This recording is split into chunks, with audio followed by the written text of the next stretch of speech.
I'm just checking that you can hear me, Jackson and everyone. Sorry. Yeah. So sorry that I couldn't be there today. We hear you, Claire. Okay, good.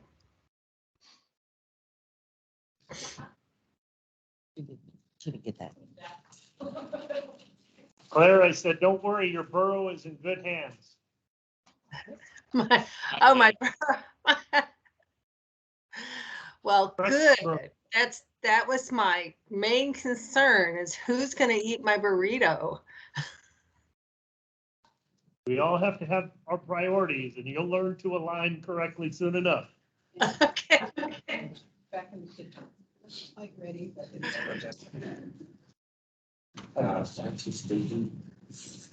Oh, you already got it. Good morning, Anne Marie.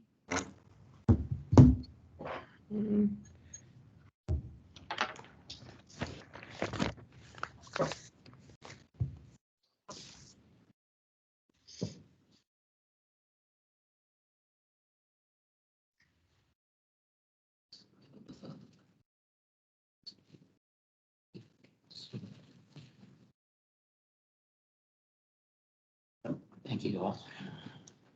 Which one did you get? I got one each one. Yeah, okay.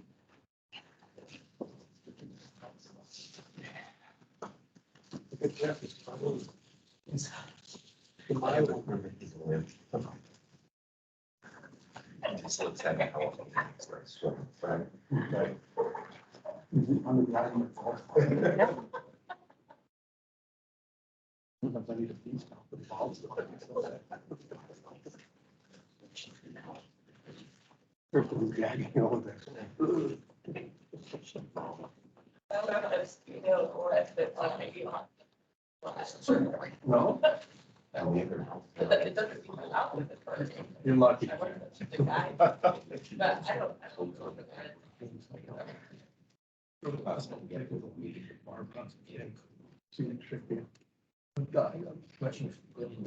You need a towel, like I need a beach towel.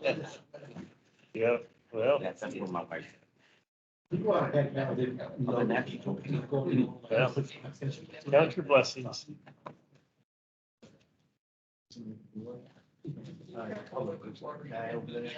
Good morning. Good morning. Are we ready? Is everybody here? Do you know? Enough? Here we go. We are good to go. Okay, great. Shall I go ahead and start the meeting, Jeanette?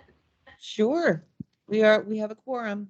Okay, excellent. I'd like to call a meeting to order, and then we'll have the roll call and then the virtual meeting reminders. So Jeanette, would you like to do roll call? All right. Allison Jones. Here. Anne Marie Wolf. Here. Asia Philbin. Here. Claire Zucker. Here. Craig Canizaro. Eric Solwald. Here. Okay. Matt Matthewson. Here. Rob Kolakowski. Here. Scott is not here yet. Scott Oldendorf. Here. And we have a quorum. We are missing Armando, Scott Colt, and Steve Foley at present. Great. Thank you very much. I'd like to go on to our virtual meeting reminders, which are to please mute your microphones. This will help ensure no feedback or background noises. And if a committee member would like to speak and ask questions, please raise your hand. Use the raise your hand feature. Remember to lower your hand once your question has been answered and or you're finished speaking. And when you're ready to speak, unmute your microphone. Don't forget to do that. And especially important during votes. They record those. And do not forget to mute your microphone when finished. Audience members are only permitted to speak during the call to the audience unless otherwise called upon by the committee, and this meeting is being recorded to satisfy the open meeting laws. Okay, we'll move on to item D, which is the Pledge of Allegiance. Everybody. I pledge allegiance to the flag, of the United States of America, and to the republic for which it stands, one nation, under God, indivisible, and for all. Great. Moving on to item E, call to the audience. Do we have any audience there? No? All right. Okay, we will move on to the safety share, item F. Does anybody have a safety share?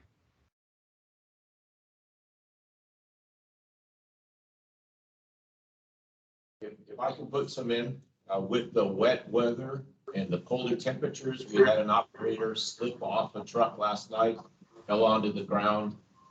Seems to be okay, but it's always the reminder of slip, strips, and falls. Watch where you're placing your feet with wet metal surfaces. I also believe Eric had his hand up. Yes,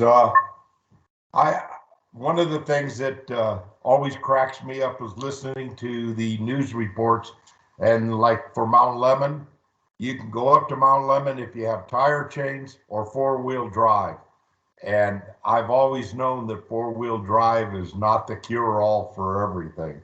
Having lived in the Sacramento area for many years and watching the people drive I-80 up over through to Tahoe, many times did they, with four-wheel drive, come sliding past me and wondering what in the world happened.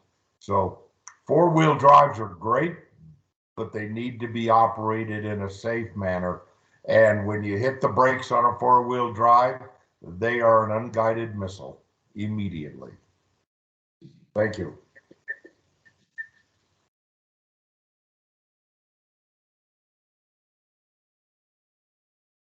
Any other safety shares? No? All right, we'll move to item G, the approval of the minutes. Has everybody had a chance to look at the minutes? Are there any changes? Do we have a motion to approve? So moved. That's Eric. I'll second it. We have Allison. Allison with a second. Is there any discussion? I had just one thing. Hearing- I don't know. Hold on, we got one comment here. I don't know if it's a correction or not, but on the top of page 4, the tech park sewer, it says they're gonna put a 24 inch, I think it's a 24 inch. Who's that, Mitch? Yeah, they call out a 24-inch line. Okay, so I will edit that to read 27-inch. Okay. Are there any other changes?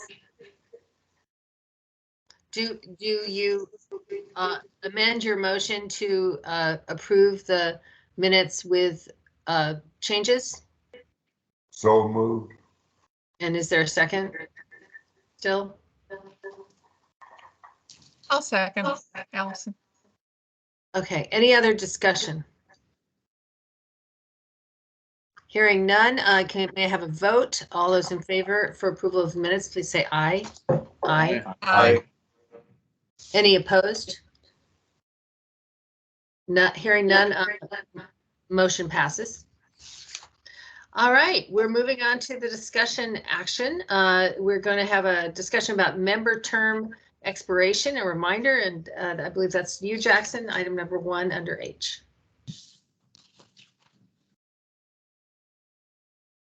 Yeah, all I have for, good morning, everyone. All I have is just, I wanted to not really have any new discussions or presentations, but really just focus on the financial component, which is a good part of this. So I do have did you have that? But she wants you to do the other one first, Yeah, the members. member expiration, Oh, I'm sorry. each one. Okay. Let me get my bearings here. Okay, so coming up for expiration this year is Steve Foley expires March 1st. Scott Oldendorf expires on March 1st. Armando is also March 1st. Claire is March 1st. We're gonna have a bunch of newbies, it looks like. Matt, were you just on the agenda Tuesday this week? I thought I saw that maybe your name was on there, so. It could have been because I did have a conversation with Supervisor Christie a week or so ago about that. Okay. Anne Marie also is March 1st. And so please get with your respective appointee and make sure if they're going to renew you and you want to be renewed, please help remind them to get their requests in so we can keep our sheet up to date.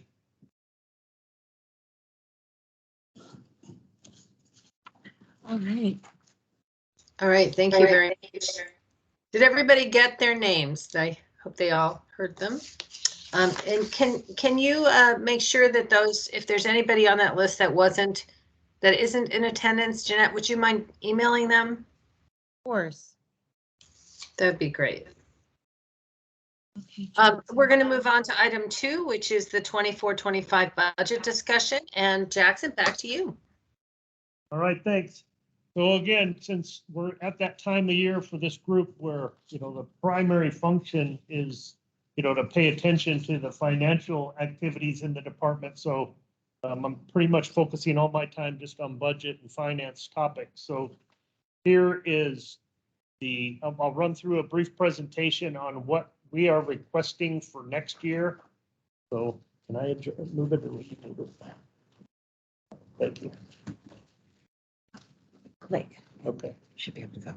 So you could see the fiscal year 24, the current fiscal year in the left column, and right next to it is fiscal year 25. The personnel, we're just at right around $33.7 million this year. That goes up to 35.3. That $1.6 million increase, or almost a 5% increase, is related to the recent transition to a new salary and wage protocol. We titled and graded all of the positions in the county and tried to become a bit more competitive in the marketplace. And so we used the firm called CBiz. I've talked about it a few times at previous meetings. Everything was rolled out on September 10th. And now we're still doing all the little issues things create when you make such a large transition in any organization. We're working through all those, but the increase in budget is all related to basically an increase in wage, a raise for the better part of all Pima County, and obviously for wastewater. So that's that one. Supplies and services is one that probably has the biggest increase. That was 59 million this year and going to almost 66 million next year, a little over 11% increase. And most of that is inflationary. And we have more detail as I go through it, but you'll see some of the specifics, and especially on some of the bigger cost components of running our utility. The O&M capital piece here, the next one, it actually is a decrease. And that one is volatile every year. It depends on timing of, especially big items like replacing rotor trucks or combo trucks in conveyance. And depending on the timing of those replacements, this can jump up or down $1 million pretty easily from year to year. And just coincidentally, it's a down year, 1 million less, and that's helpful in our overall budget. Bad debt is up here. We're keeping the same number of bad debt. And again, a fairly low number in light of how much we collect for our fees, and having the water companies bill for us is a very effective way to minimize bad debt. So you see, we're going from about a $96.7 million O&M budget this year, and we're requesting almost 104 million, or about a $7 million increase, and a little over 7%. So next slide. I don't know how well you could see this one, but this is the same pie chart we show every year, but it now includes the requested budget for next year. You could see this biggest piece of pie is personnel service. It's about a third of our overall budget, our O&M budget. It's the lion's share of a single category of cost, as it should be. But I remember back in the day when it was over 40%. So it's some other areas are increasing more than wages and benefits, or this area has decreased over time collectively as a whole cost of the operation of the utility.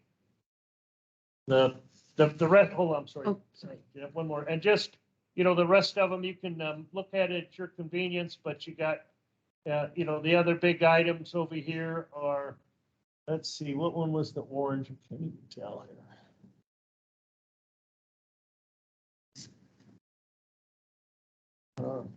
Is it the bottom one? I think so. Oh, that's non-medical professional services, and that's, you know, we have about, I think there's a slide on it. Is there a slide in here, Marla, that shows that? Yeah, it'll show the breakdown of our that big cost area right here. Then we got electricity and chemicals. Let's see, this one is, oh, repair and maintenance. Of course, that's one of the key things we do as a utility, repair and maintenance of our system. This one, the green, is electrical. I think. Couldn't make it any smaller, could we? So let me just go to the next slide, and that'll show the more specific details. So here's chemicals, kind of showing a history of our chemicals, and you could see the increasing cost of chemicals, and we have almost to a T, we've continued using the same amount of chemicals. So truly, these increases are 99% inflationary driven. So that's you know, somewhat beyond the department's control, but that's the world we're living in right now.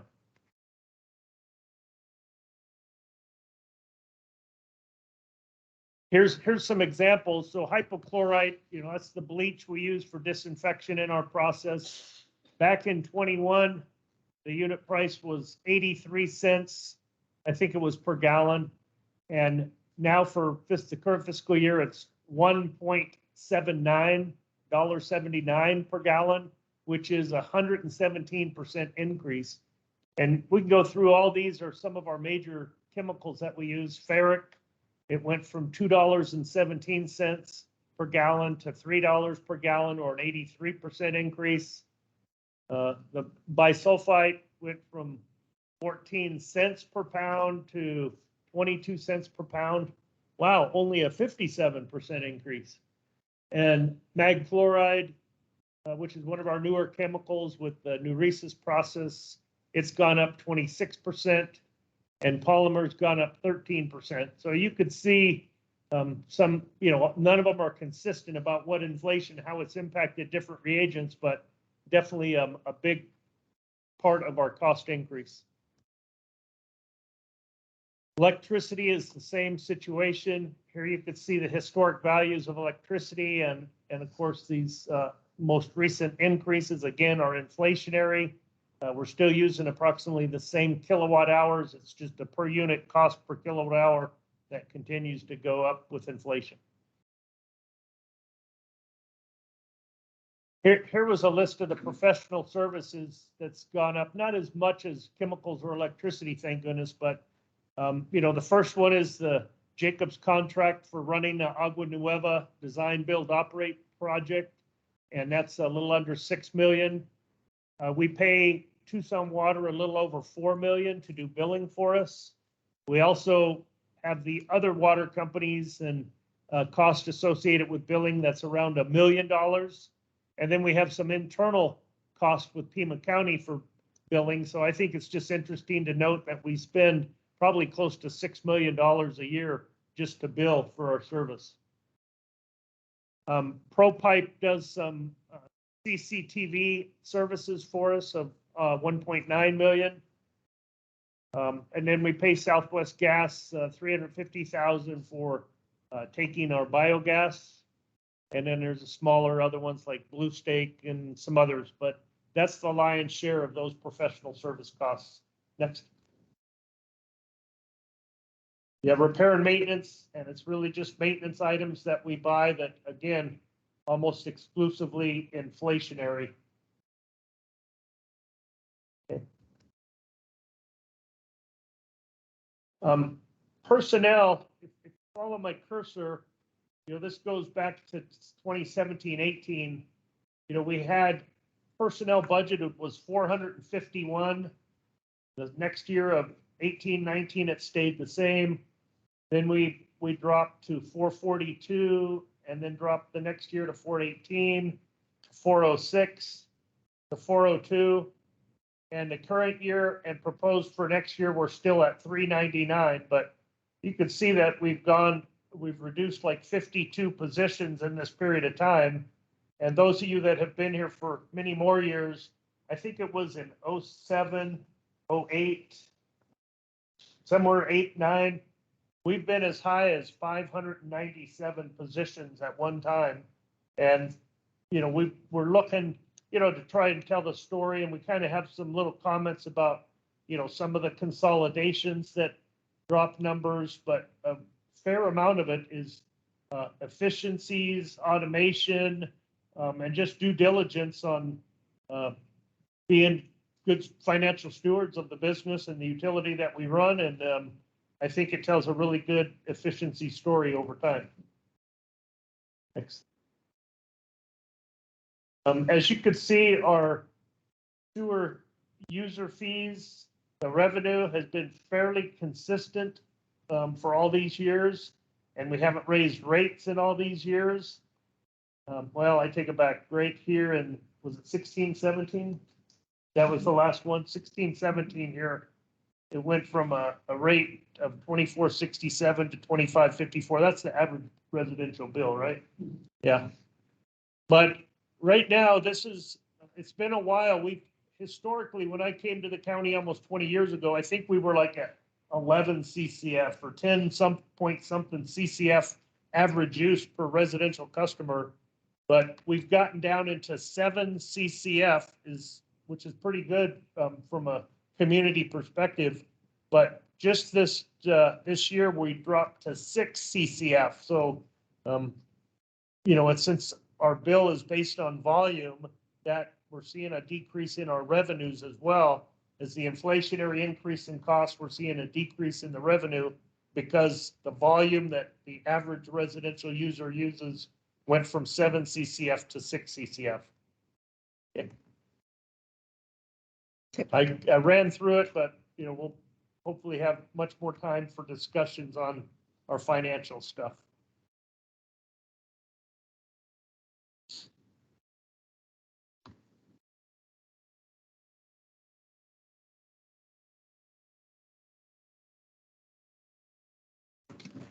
Allison? Hi, You're muted. Jackson, I was wondering if you think the usage decline is that just due to maybe rainwater harvesting and gray water harvesting? Is that possible?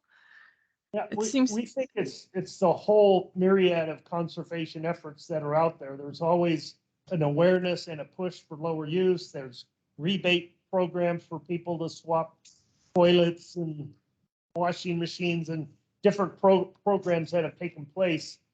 And of course, every new home that continues to be built are typically low flow fixtures, and you see a big push in the commercial side of things for people using waterless urinals and the faucets that time out. You push it in and it lasts for however many seconds. So you just have more awareness, and as a whole, those have continued to decrease our, what we see as the water consumption, because that's what we use in our billing.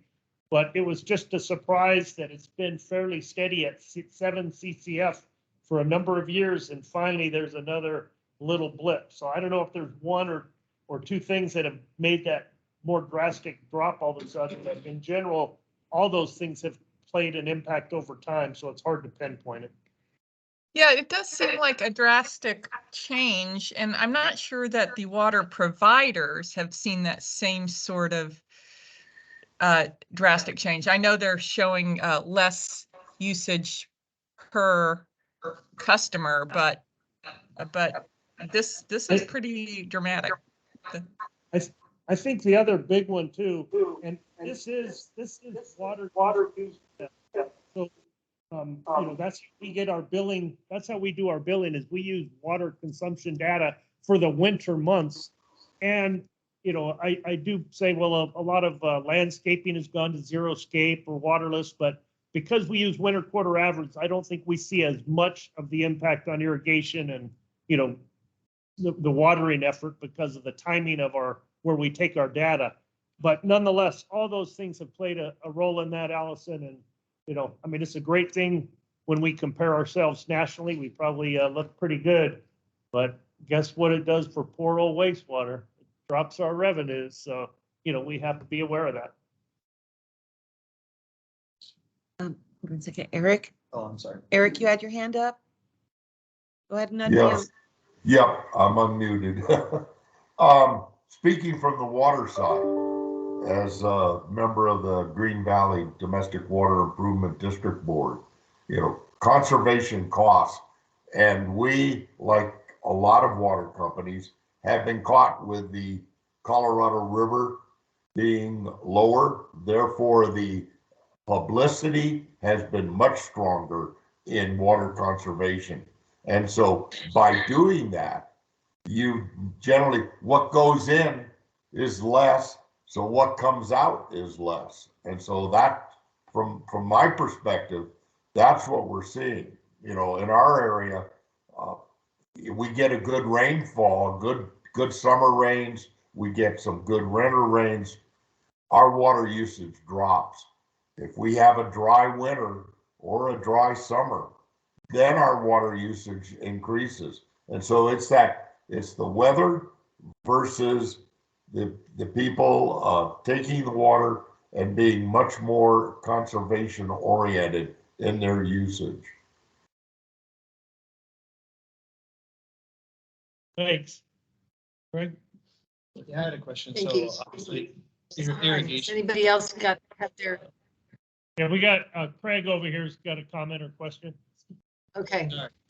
Yeah, I was just curious. I know the irrigation, that has nothing to do with the sewer itself, but if you're seeing the low flows into the sewer itself, is that causing an inverse in your operations as far as, because higher BOD and things like that, does that cause a problem? It does bring costs up, so revenue's down. Yeah, we've seen our strength of sewage go up over time because the volume that, you know, people still use the bathroom the same, but less water to move it to us. And we even have, you know, because of the history of this utility, we have some very, very old installed systems, and maybe the criteria for the slope of a gravity sewer wasn't, you know, followed or very well thought out in early stages. So we have some pretty low, pretty low flows in some sewers, and occasionally we have to actually go add water to flush some of our sewers, you know, and occasionally too, like when we went from a very high growth period to a slow growth, people put in all these big sewers expecting all this flow, and then you only got a few people using it. So, you know, you sometimes have to add water to the system, which is counterintuitive from a conservation perspective. But that's kind of where we're at. Question. Yeah, go ahead. Scott Oldendorf. Question about biogas. Budget was, I think, 3,000 or something like that. We had to pay to Southwest Gas. Yeah. Could you explain the biogas again to me, please? Because I thought the purpose of the biogas was to create stuff that we were selling to Southwest Gas. Yeah, last year we had $4 million in revenue selling biogas. But we still, because we partner with Southwest Gas and they wheel gas for us and deliver gas for us, we have to pay them a cost. But they also are part of that $4 million in revenue because they buy the brown gas from us. They buy it as one of their sources of real live gas. So It's just showing as a revenue. We do have to pay that fee, but Okay. we also get a lot more revenue than we do the fee. So So we're It's making, very we're making, profitable. we're making money. it's turning out very well. Okay. Yeah, just for clarification on that, that decrease in the water volume that we're seeing, you can look historically at the flows through our facilities and they're fairly consistent. There is growth, but conservation has offset growth to some extent. So for a longer period of time, you see the flows at our plant not going up at the same rate as growth. And so what we're seeing though is over time, a climbing or an increase in the strength of sewage, because it's less volume with the same stuff that comes to us. So.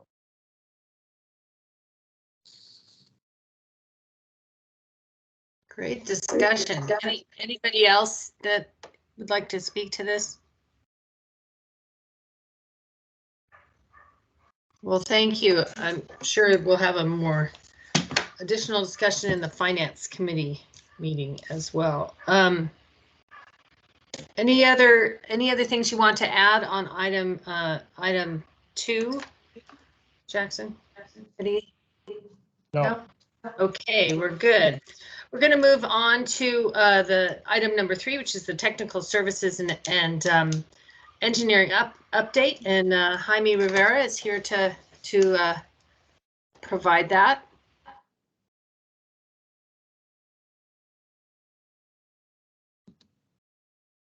Coming up. There you go.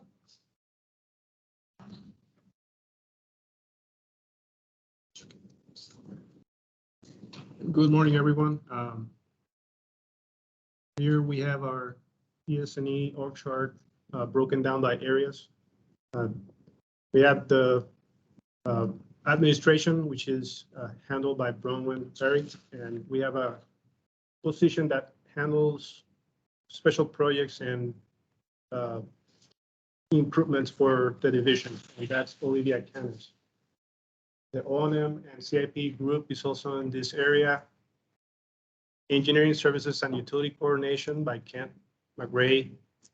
It's also managing the capacity and modeling and flow metering. So those two are under Kent, engineering and capacity modeling. We also have the field engineering group, which handles all the field construction and blue stick. Compliance and regulatory, which is all the lab complex of inspections, industrial inspections, laboratory assets, and this facility is under this group, under MAX. And we have Robert Che handling the GIS and mapping and records group. Total of 124 positions. We do have some vacancies, but that's our approved number of personnel.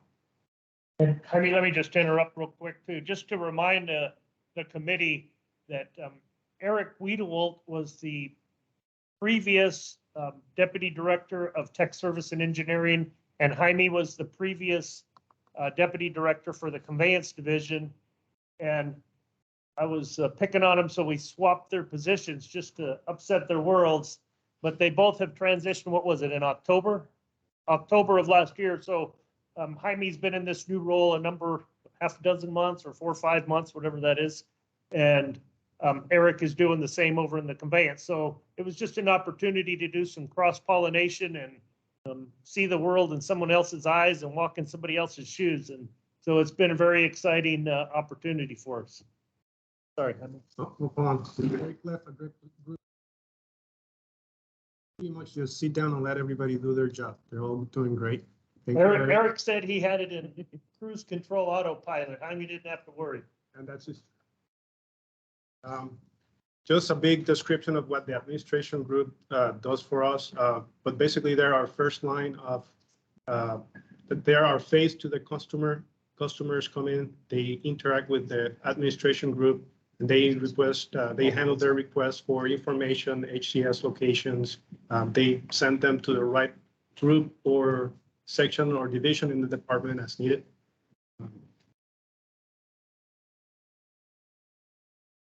Our field engineering group is handled by Lorenzo, and they have their administration group, and they also have the field engineering and blue stick sections.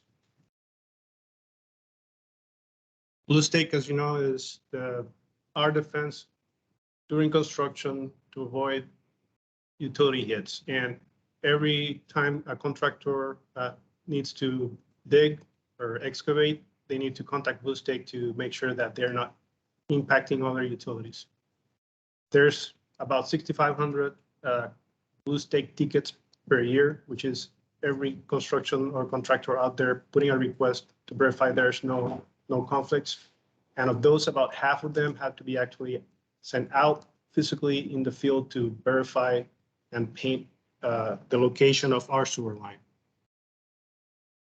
This is an example of what a Blue Stake area looks like. Green is wastewater and red is communications. And now with the increased use of trenchless technologies for communication and gas installation, there's the impact that because there's no more actual digging.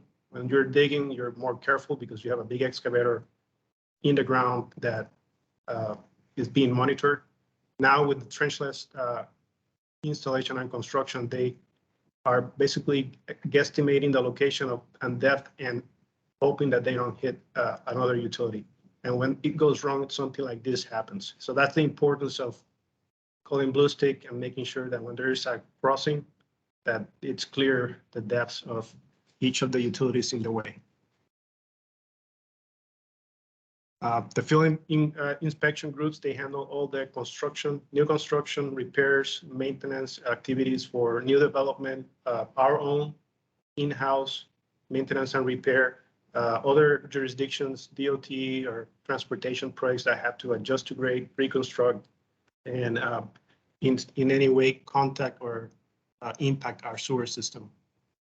The most common thing that you see in the field is road work. There's a lot of, there's a big emphasis going on for new surfacing, construction of, or repaving of old roads. And that includes taking those old manholes and adjusting them to the right grade once the construction is finished. So this is an example of kind of a before and after during construction of what the adjustment to grade looks like. The GIS group, Robert, they manage all real property questions that we may have, research of easements, old as-builts and assets. They also handle GIS mapping, what you see in Map Guide, as our assets are drawn on maps. They're there to make sure that those are accurately described, and if there's any corrections or new additions, they handle all of those. They also handle our electronic document control system. Every time we have a new construction contract or as-built, all of those records are stored electronically in a big database, and they're the ones managing that archive. They, like I said, they manage the GIS, Map Guide, sewer system representation, all the green lines and red dots that represent our system. They are making sure that those are shown accurately when a new subdivision, for example, is completed. They take those as-builts and they add those dots and lines to the map so we can see where all our assets are at any given time. And FIOC handles the hydraulic modeling group, and they are both in the field and in the computer system handling flows. So our field group, the metering group, goes and installs sewer metering devices. They're transitioning from a radar-based system to a laser system, which is more accurate, but their data helps build our modeling system and also provide information to our capacity group to determine if we're if our capacity is accurate or if we need to scale augmentation projects. They also help determine I&I, inflow and infiltration and inflow, and they can measure flows before and after a rain event and kind of try to pinpoint where we may have a broken pipe near a wash that may be intaking water, and by relocating that meter, they can try and narrow down the area where that location is, and then we can, with CCTV, try to pinpoint where we may need to do a pipe repair or a lining of a system that's near a wash that may be taking water in.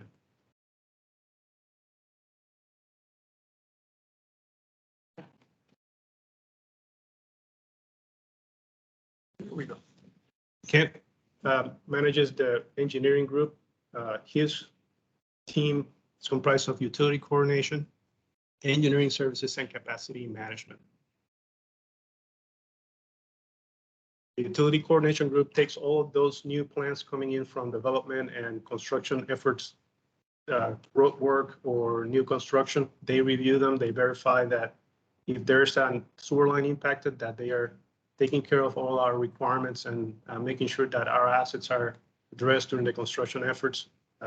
Eventually, in the end, they are their goal is to provide a letter of clearance that says that the plans provided are in conformance with our requirements and policies, and our assets are being taken care of during construction.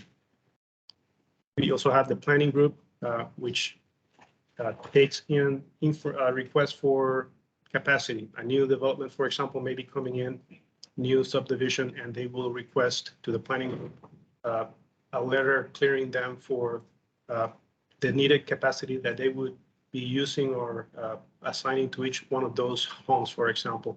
So there is a lot of interaction between development and the planning group, making sure that we track our capacity in our lines on our treatment facility, and we don't over promise capacity to avoid issues in the future of over flows on a particular sewer line or reaching or exceeding the capacity authorized for a treatment facility.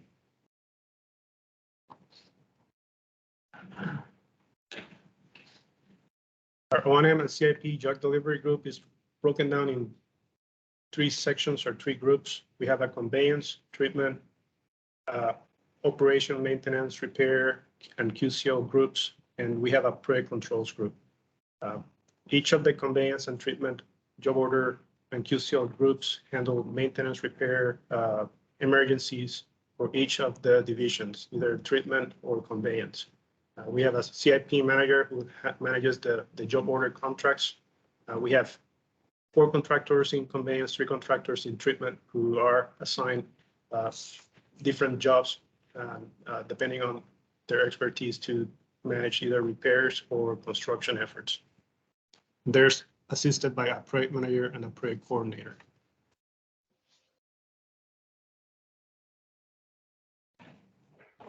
Here's a snapshot of the CIP, this year's CIP program. We have a few CMAR and DV projects. Those are the bigger projects. The side stream treatment is under design currently at Tres Rios, as well as the Class A biosolids project. The Tres Rios head work biofilter is almost finished. We're awaiting a long lead piece of equipment that's we've been waiting for probably over a year. It's an electrical piece of equipment that's been a long lead, and it's hopefully we're getting that this year, and we'll be able to wrap up this particular project this year. Those are all bigger projects handled by CMAR or DB. The second group at the bottom are smaller job order contract handled projects by those 2 groups that I showed previously, the treatment and the conveyance, the JOC and QCL groups. A few of the projects that are handled by that group this year include the principal pump station replacement. Basically, it's the replacement of a small pump station with a package unit. We have a Marianne Cleveland Way CDU, which is a chemical delivery or dosing unit. It's a new ThioGuard facility that's going to be in the east side of town to address erosion and odor concerns along the southeast interceptor. That's scheduled to be in place this year. We're also underway with that Prince and Stone interceptor rehabilitation. The CCTV program that goes on the intercept and inspect all the interceptors once every 5 years, identify issues and problems that need to be repaired. This is one of the items they have identified, and we have a job order contractor scale to go in there and perform the repairs on the interceptor.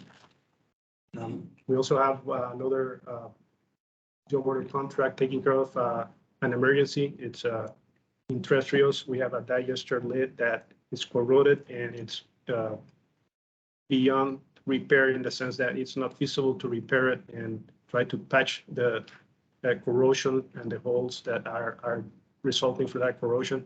At this point, we have to basically take that lid out and put a new digester lid in, which is a fairly big enterprise, but a job order contractor can handle it every week and hopefully get it done before the end of the fiscal year.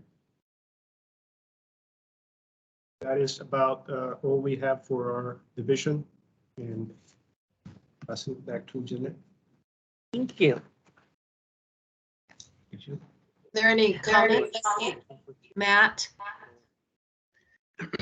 Yes, Jaime, thank you for the presentation. The last couple slides you showed, the O&M and CIP jock delivery group and the CIP coordination and management, were those staff or programs previously in the conveyance division, and did they come over with you, or was that a change that had occurred earlier, or am I just not recalling that correctly? No, so the treatment and conveyance jugs, they're housed in each of the divisions. So you can say there's a dotted line between the jug group for treatment to Jeff, and from the jug group on the conveyance division to Eric. But when it comes to contract management, the contracts, job order selection, QCL selection, the contractual part and the budget part is handled by me. So that is kind of the dotted line. When it comes to quick response to emergency repairs, anything that needs to be done quickly, the deputy director for conveyance and treatment can tap directly those two personnel to issue a work order to go and do the repairs and emergencies directly. So all I'm doing on this area is making sure the budgets are tracked, the contracts are up to date, going to the board for renewals, making sure that the administration part is kept up to date. Okay, thank you. Thank you. I'll just add, you saw compliance and regulatory affairs is in technical services and engineering, but typically I'll report, give a combined presentation in June or August or around there. Thank you. I don't see any other hands up. Were there any other people that wanted to say anything? So now we're going to move on again. You didn't cover the CIP 5-year plan review. Should we move on to item 4?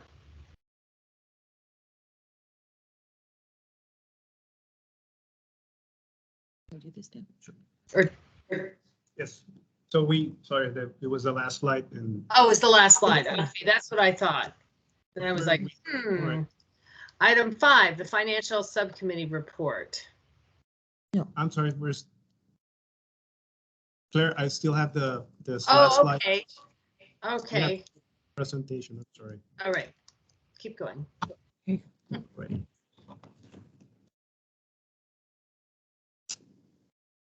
Can you see that, or should I zoom in? Control. No. Yeah. And then you can drag it to your left. Okay.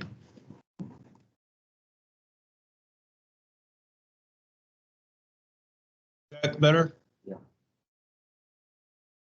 That's very good. Thank you. So the 5-year program is broken down in areas, and this first area here is the block that is of projects that are currently ongoing. First one is the Anita Knox project. It's under design at Tres Rios, and we're aiming to finish design this fiscal year and go into construction this coming fiscal year 24-25.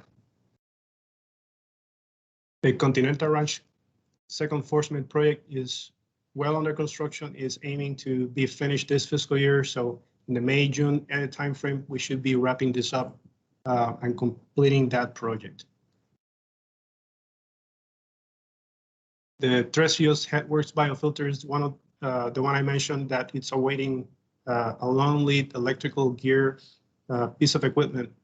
The project itself is finished, and I believe it's already hardwired and running, but the specific electric component that's going to be making it more user-friendly and making it work as designed, as intended, is still to be delivered and installed. The Class A biosolids is well under design. I believe it's about 60% design or so.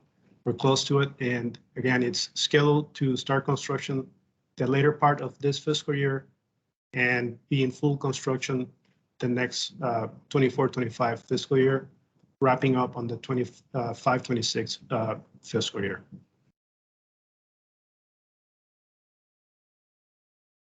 The Canoa Ranch is about 60% design. If you recall, this was a project that was originally intended to be on the east side of I-19 because of conflicts with conservation land and the ADOT right-of-way.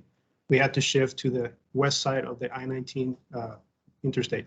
And we're currently at 60% and awaiting a 60% cost model to see if that alignment is feasible cost budget-wise, or if we need to rethink our path forward on this project. This next block of projects here are closing out this fiscal year. COC, CPS, MMPs, all of these are buckets that are wrapping up this fiscal year. Mostly are projects that were performed last fiscal year, and we're just closing out the last documents and paperwork needed to close them out. The Northwest Outfall was a project to replace the siphon at the Silverberry Golf Course for the Northwest Outfall, and it's completed. It's just closing out this fiscal year also.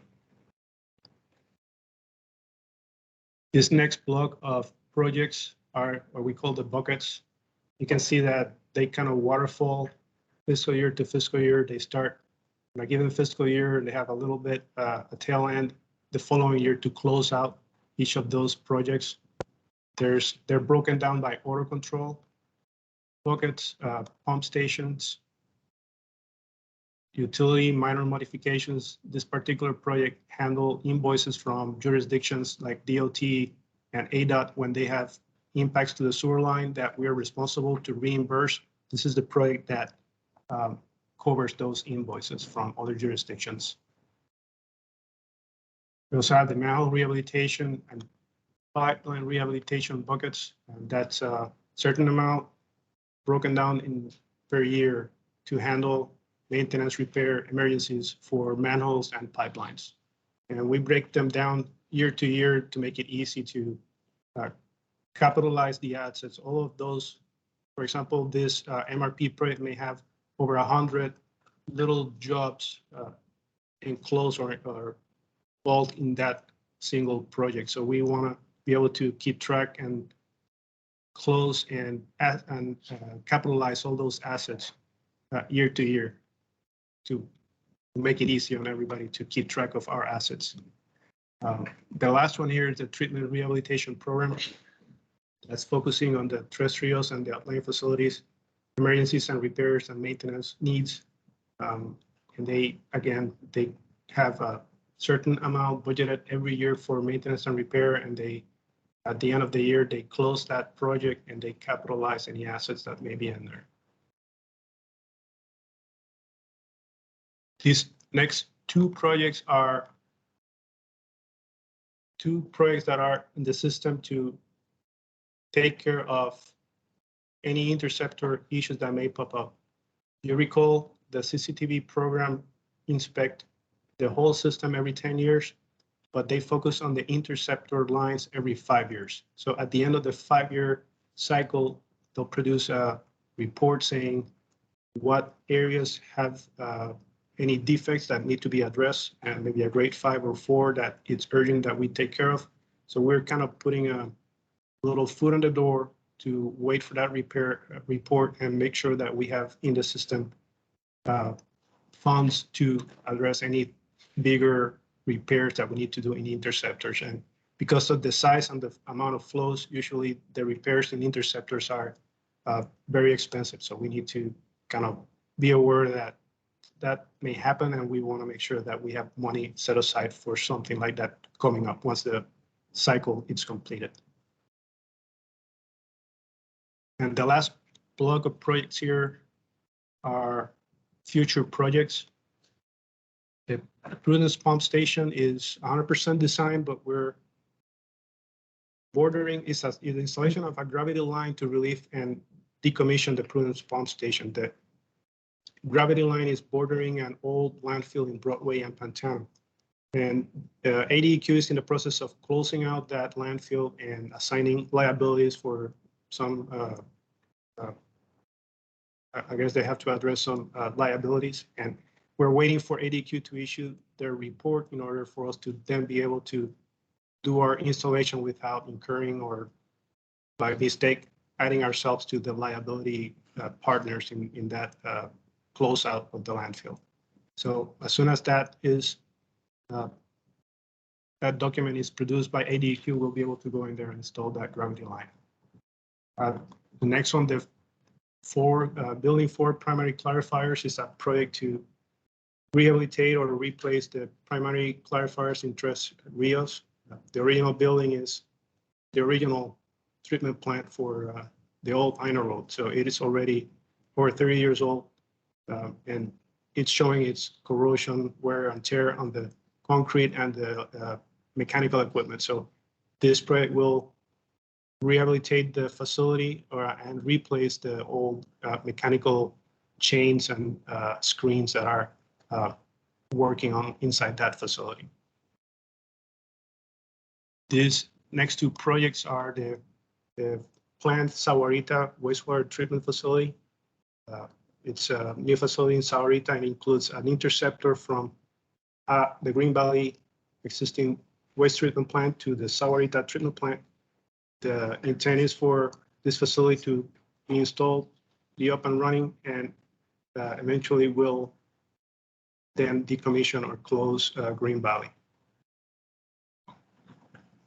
The next project is the Tres Rios Emergency Backup and Power Generation project. It is a grant that was awarded to the county by the Corps of Engineers, but we're still waiting on the grant paperwork to be finalized. So we have a small amount this year to account for any initial work that we need to perform, but the bulk of the money is in the next year and the following year with the purchase of the generators, which are the big expense in this project. Most of that $3 million effort is going to be on the purchase of the generators that are going to be installed.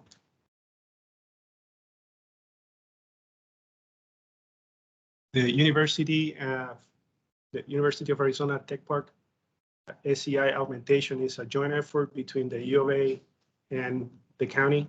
The U of A is developing a big parcel in the east side of town, Vail area, and they are going to install a small line that will serve their development.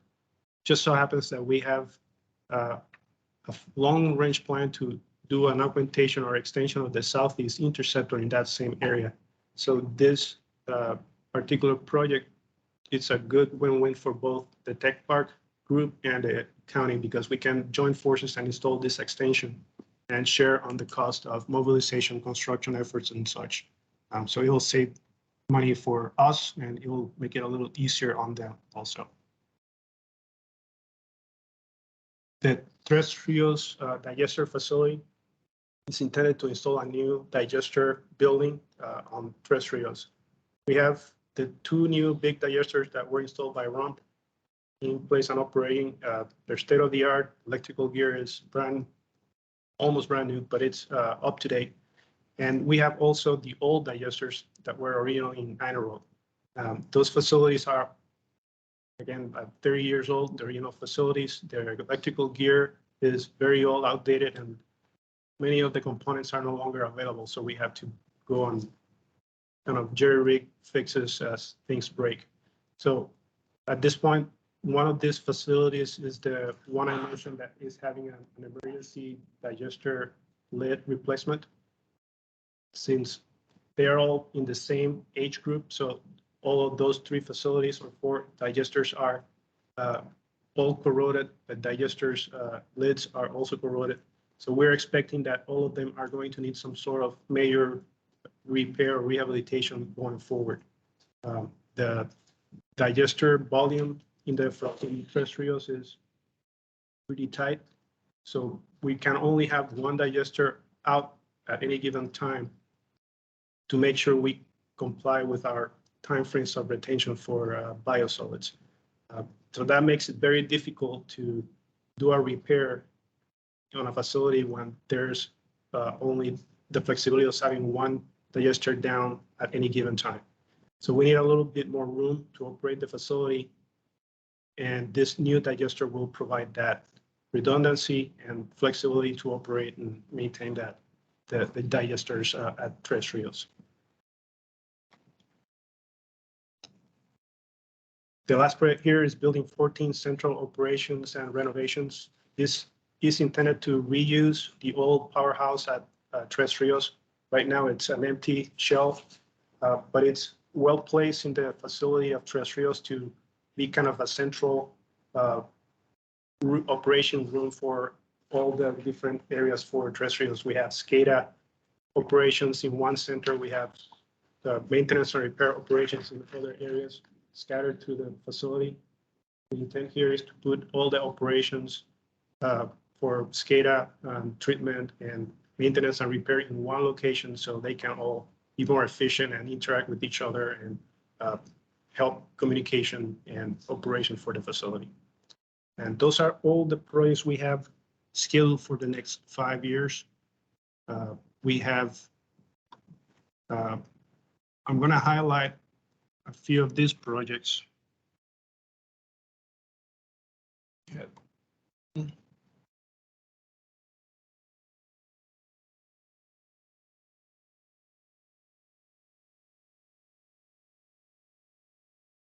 Okay. No. Did I? No, backup power. No one. Digester at the bottom there. There we go. Those 4 projects are recent additions to the program. They were not there a year ago. The building for the University of Arizona Extension, the Tres Rios digester facility, and the building 4 have been recently added to the program. The building, the digester building is sort of a short-term addition because of the emergency that the lid replacement identified. We were not aware of the severity of the digester system corrosion because they are not open and inspected often. So once it was identified, we needed to plan forward for a better flexibility of that system, the digester system. The building 4, it's identified this year also. The U of A presented itself as a new opportunity this year, and the clarifier building, we've been doing repairs and patches, and it's just becoming a big expense to maintain the existing facility running. So those 4 projects are new additions to the CIP program, and the inclusion of those 4 projects in the 5-year program have resulted in this change from the previous 5-year program totals. So it's increased the next fiscal year by $2.8 million, and each subsequent fiscal year has been increased by the $15 million in the 25-26, another 15 on the 26-27, 26 on the 27-28, and about 6 in the 28-29 as it kind of ramps down back into a normal $50 million pattern that we were aiming for. So with that, completes my presentation on the CIP update. Are there any questions? I think since a coming up agenda item is the subcommittee that heard all this, that might be the best time to let them present and then ask questions on the 5-year plan.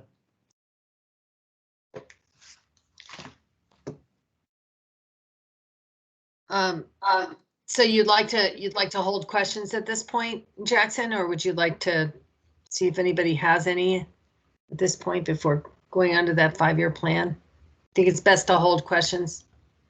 I would recommend it just because Asia and the team that just met yesterday, you know, they can kind of summarize their comments and their update, and that may answer a lot of questions, and then we can go from questions at that time and answer whatever we can. That sounds good to me. Okay.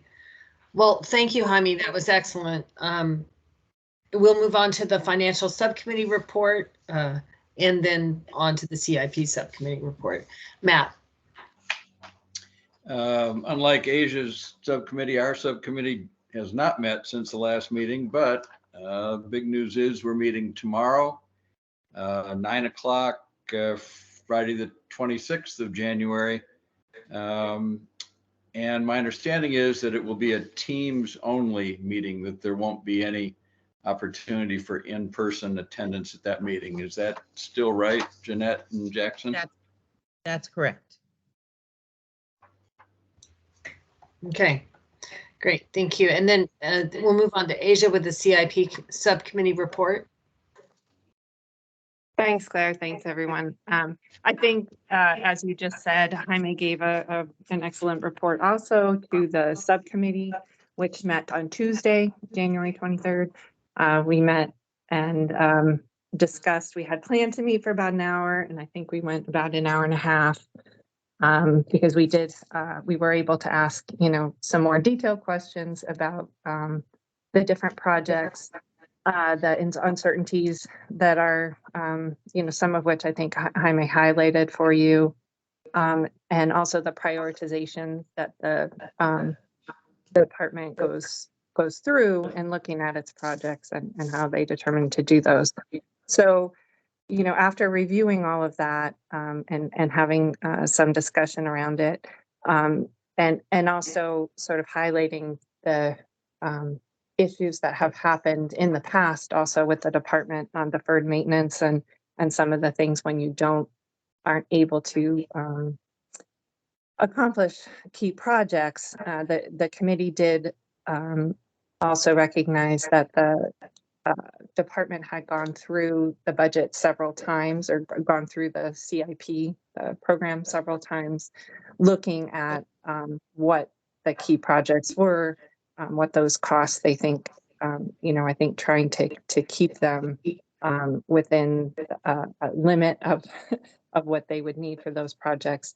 So we voted to support this CIP as presented, you know, knowing that there were still some uncertainties about what the final costs were going to be in the CIP.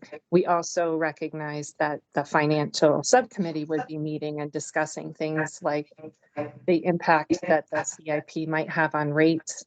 There are some, you know, some of the projects, or a couple of the projects mentioned, might have other participants that are contributing to the projects and or grants. But ultimately there could be that impact. We did determine that wasn't really the role of the CIP committee, that our job was to look at the department put together a reasonable or the best set of projects and the costs associated with them and the timing and the prioritization, and that's why we voted to support. So I would also offer, if any of the other committee members wanted to add anything to my report on the CIP program. And I don't see anyone. Okay, so generally agreement on that. And as I said, we voted on that. We also talked about getting updates on the projects that do have some uncertainties or are sort of moving like forward with other partners, or with a CMAR, for example, that we might not have all of the costs certainties if it's still in design. So I think Jackson was going to carry that into his monthly report to the committee, rather than have the CIP committee meet more regularly.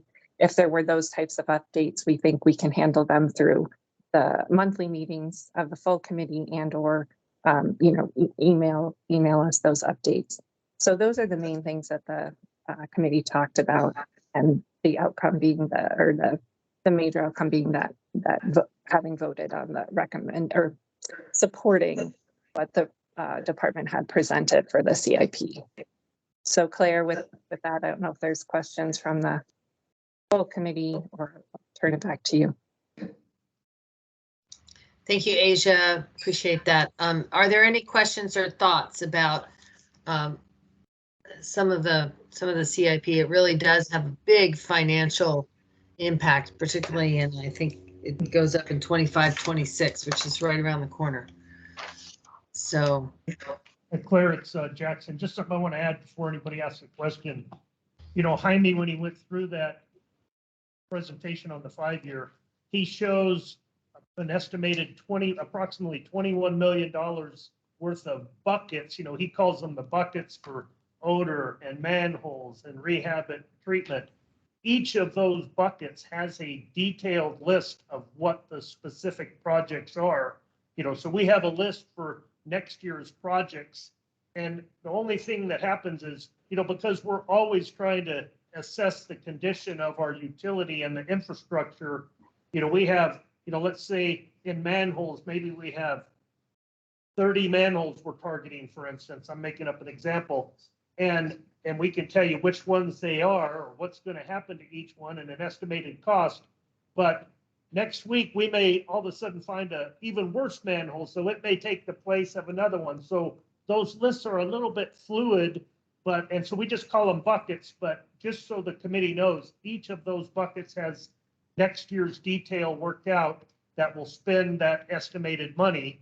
And I just thought that was important to make sure everybody understood.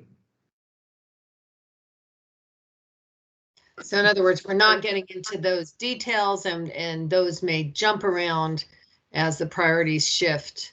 But you feel that you can stay within those financial amount, you know, ballparks.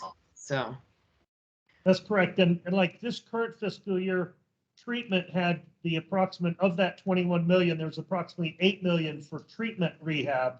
And they had a list of projects and they've been working on, but two things they've found this year that jumped on the priority. And one was a failed lid on a digester that they are replacing. So that moved up to the top of the list. And then also there's a 48-inch pipeline that conveys influent from the west plant. After it goes through the primaries, it takes it over to the west plant. And that 48-inch line, it's underground part of it, and it's in a vault. You can't really see it and touch it, but staff noticed that the vault that it was in started showing signs of water, and they're like, is that rainwater seeping in there? What is it? And with a lot of work to do, they found that 48-inch line is starting to look like Swiss cheese and is starting to leak, and it's only about 12 years old. It was put in as part of RUMP, and most pipelines last longer than that, but this one has some pretty excessive corrosion and it has to be replaced. So it's also at the top of the rehab list that's being worked on now. So those things, you know, do change, but there's always a list for next year which is our intentions to cover that money and do necessary work, but they could be tweaked, you know, next month or the last month of the year, whatever, based on new information or a new situation that may arise. Did they ever find out what was the cause of that degradation so soon? No, we're looking back just to make sure, was that line ever supposed to be lined when it was installed? Or does it just have more hydrogen sulfide gassing and, you know, corrosion in there? Or was it installed incorrectly? We're not sure at this time, but regardless, we have to fix it. Are there any other comments or questions for any of the speakers? It was very comprehensive and useful, and I'm sure we're going to go over more of that in the finance committee to look at the financial repercussions tomorrow. Okay, hearing none, we'll move on to item number 7, which is the 2023-24 period 6 expense revenue summary, and we have Mr. Centeno to come and speak for us. Good morning, everyone. I'll share my screen and definitely will go over period 6. Summary for wastewater.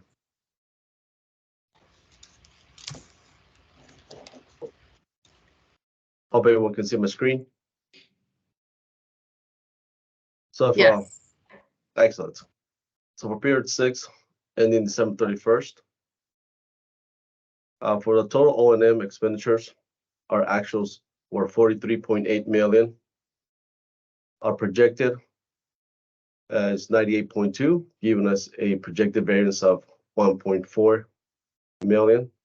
Which go down here to our total O&M expenses, including contra, depreciation, and debt services. Our actuals are as of 80.3, and we're projecting to be 176.5, giving us a projected variance of 495,000. It was cooled down to our revenue. So far, we have 100.4 million, and we're projecting 196.8, giving us a projected variance of 2.2 million. And that's our summary for ending period 6. Any questions? Do you have any questions? None? Okay. No? Okay, I think we're good. Thank you very much. Appreciate it. We'll move on to the item number 8, which is the Citizen Water Advisory Committee CWAC report, and Allison Jones is here to. Oh, wait a minute. We have a question from Matt. Yes, I wasn't sure when it was going to be addressed, but I think there was a chart, a finance chart in the packet that showed the financial plan assumptions for the coming year. Was that something that was intended to be addressed or not? I think we're going to be discussing it tomorrow at the financial meeting at this point. At the subcommittee meeting. Okay, so heads up to those members to review that chart before the meeting then. Okay, thank you. Yes, good catch. And there are other things there as well as the work plan, the pipeline. So if you haven't had a chance to look at your email, please do that and look at those other things. All right, so we will move on to the CWAC discussion with Allison. Good morning, everyone. CWAC met on January 3rd. John Kamik, the director, said that there were no mayor and council scheduled discussions in the previous month. Regarding Colorado River update, the basin states are continuing their negotiations at the Colorado River Users Association, CRUA. He spoke about water demands. The potable water demand is following normal trends, but the reclaim demand is trending slightly below normal. And they attribute this to possible lesser use of turf. They saw this in 2008 also. We had a presentation on Tucson Water Communications Strategy. It's called Tucson Water Runs Deep. Tucson has a water saving ethos that goes back 4,000 years, and they're really pushing the whole history of water use around here. You can see more about that online. It's TucsonWaterRunsDeep.org. We got an update on the Human Resources Department. Hires are approximately the same as recruitments. As separations right now. About 26% of the separations are retirements at this time. They have currently 100 vacancies. Tucson Water has come to the conclusion that the pandemic really changed how people look at work and what they expect from their jobs. And I thought that was an interesting observation. I think probably Pima County Wastewater is seeing the same sort of thing.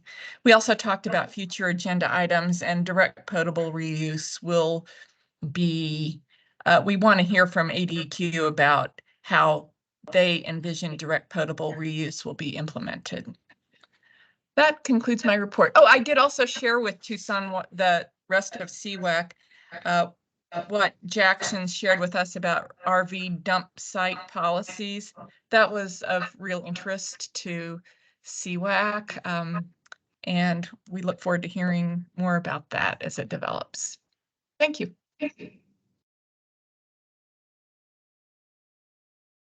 Great, thank you very much. Are there any questions for Allison? No?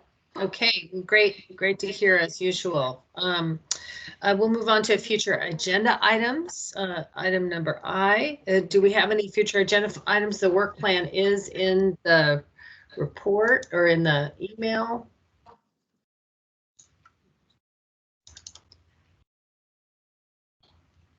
So for next February, we have the rate workbook review and the budget expense review summary. So this financial meeting will go right into that discussion for next month. Any future agenda items that people would like to bring to the group? No? Okay, we will move on to item J, which is call to the audience. Is there any new audience that has appeared miraculously since our first call? No? Okay. All right. Then I will move for adjournment. Do you have a motion? I make a motion to adjourn. I'll move. I'm not sure which one of you got that. And Jeanette, did you get that? Scott Okay, and is there a second? Is there a second? I'll second. All right, Rob will second. And any discussion? All those in favor, say aye. Aye. Aye. Any opposed that just don't want to leave? All right, we're all good. Thank you all so much for being both in-house and online, and we'll see you next month. Bye-bye. Thanks, everybody. Thank you. Bye, everybody. Thank you.